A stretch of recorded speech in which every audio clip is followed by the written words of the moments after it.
Good morning, I'm Ben O'Hara-Byrne with your morning check brought to you by Bathfitter on Vancouver Island. Here's what you need to know to get started on this Wednesday, August the 28th. It will be a day to stay in the shade across much of the island today or head to the water. The forecast is calling for a scorcher with sunshine and temperatures 5 and 6 degrees above normal for this date for most of you. It will feel like 32 with the humidex on the South Island today, 33 in Nanaimo and 35 in Port Alberni, and the UV index is high across much of the island today, so keep the sunscreen handy and stay hydrated. Another warm one on the way tomorrow, but it's expected to cool off a bit heading into the long weekend. Well, this run of hot, dry weather is doing nothing to help a critical situation on the Cowichan River. Water flows are so low that for the first time ever, authorities will be pumping water from Lake Cowichan to try to protect it and its habitat. Starting Thursday, the Catalyst Crofton paper mill will start pumping water from the lake into the river. Low snowpack this past winter and a spring drought are being blamed for these unprecedented conditions. It's very easy just to smash the window and steal something. Well, some of you may be waking up to an unpleasant surprise this morning if you didn't empty your vehicle of valuables last night. Vic PD are warning people to take precautions after a spike in thefts from vehicles in 2019, with jumps of more than 100% in areas such as Fairfield and Rockland. The number fell a bit in the downtown core, but it's up 30% across Vic PD's territory so far this year. A Victoria man will be coughing up $2,000 for dishing up a timbit to a bear. The BC Conservation Service says the man admitted to unlawfully feeding animals along the Alaska Highway in a Fort Nelson court, including this incident posted on social media. He's also been ordered to stay a minimum of 50 meters away from bears for the next 6 months.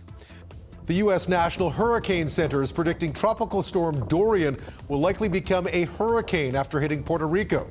Forecasters say most models show the storm will get stronger while threatening the Bahamas and the southeastern U.S. Dorian's exact path remains difficult to predict, but the storm has strengthened slightly.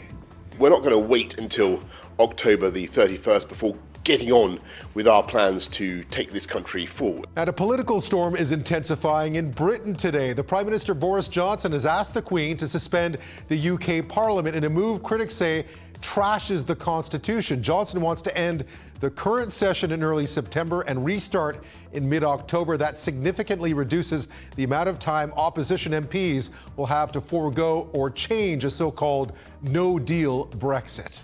Parks Canada has released these amazing images for the first time from inside HMS Terror, one of the 2 ships involved in the doomed Franklin expedition. The pictures show a vessel that remains in remarkable shape despite more than 170 years beneath the Arctic seas. Archaeologists say the images depict an incredible array of artifacts. In sports, the second day of main training camp for the Victoria Royals today at the Save-On-Foods Memorial Centre. And U.S. women's soccer star Carly Lloyd says she's seriously considering becoming a place kicker in the NFL. The 37-year-old got some offers after nailing a 55-yard field goal at a Philadelphia Eagles practice this week. And speaking of full contact sports, Costco opened its first store in China in Shanghai on Tuesday, and it was chaos. It got so crowded they had to shut the store down early. Police were deployed to restore order and manage traffic jams, urging people to remain calm. It will now limit the number of customers allowed in the store at any one time to 2,000. As I mentioned earlier, the forecast calling for a very hot and sunny day across much of the island today. Sunshine on the south and mid-island and on the west coast, clearing today on the North Island, and there are your Wednesday highs. We always love to know where you're watching from. Don't forget to like and share the CHEK Facebook page. That's been your morning check for this Wednesday, brought to you by Bathfitter. I'm Ben O'Hara-Byrne.